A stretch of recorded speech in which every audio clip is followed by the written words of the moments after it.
Hello, welcome to Simple Answers. In this video, I'll be showing you how to turn off sound on TikTok video.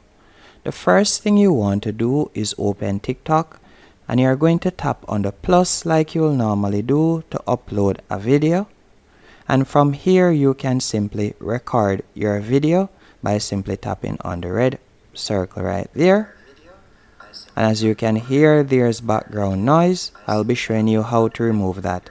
Simply tap on the arrow pointing down in the bottom right hand corner. Then you're going to scroll down a bit and you will see the option volume. It's the last option. Then you're going to slide across right where you see original sound and you will tap on done. Now you'll be able to add sound at the top if you like, and then tap on next, or you can simply continue with the uploading of your video without any background noise. Hope you found this video helpful and informative. If you did, be sure to hit the like button and subscribe, and thank you for watching.